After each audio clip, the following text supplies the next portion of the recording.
Alors les enjeux, c'était de refondre complètement notre socle technique de ce site La Croix.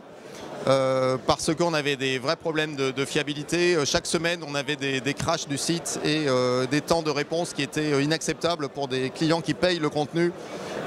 Notamment, chaque abonnement inclut la capacité à aller lire tous ces contenus numériques sur le site et le service n'était pas rendu.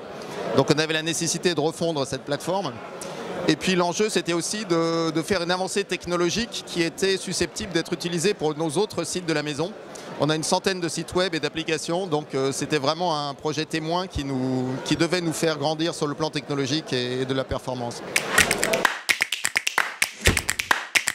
Alors en fait, le projet principal qui nous a occupé ces 2 dernières années, c'est la refonte de la plateforme de notre site d'actualité lacroix.com, qui est un de nos gros sites d'audience qui présente un contenu de 500 000 articles.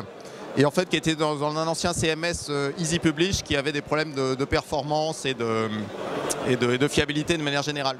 Donc on a complètement refondu cette plateforme, on a mis tous les contenus, la base de 500 000 articles, toute la base en fait numérisée des articles sur une base NoSQL sur la technologie MarkLogic, qui nous fournit également un moteur d'indexation et de recherche et des fonctions sémantiques très intéressantes pour nos internautes quand ils recherchent un article en particulier. On a migré notre hébergement qui était chez un hébergeur en cloud privé vers AWS, vers Amazon Web Services, ce qui nous a permis de mettre en place une scalabilité qui est très utile pour un site d'actualité comme La Croix, puisque quand il y a une actualité particulière, l'audience bondit sans prévenir. Donc grâce à AWS, on peut augmenter la puissance et la capacité des machines en un clic.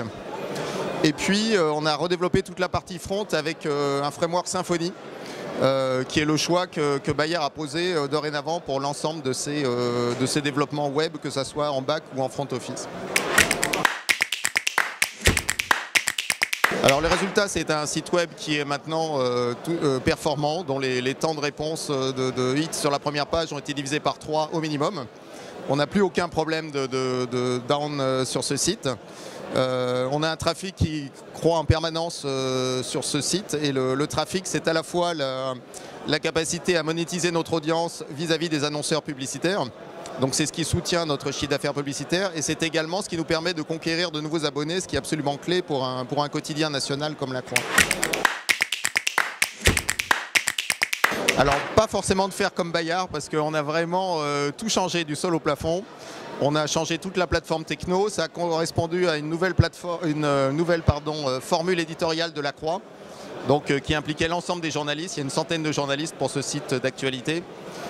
Donc on a vraiment fait le double saut périlleux, on va dire, à la fois sur le contenu et sur la plateforme technique. Et c'est vrai qu'on a eu un petit peu chaud parce qu'on était tenu en plus par des échéances, on avait des conférences de presse, on avait tout un plan de com qui était prévu et ça a été un peu chaud pour le tenir.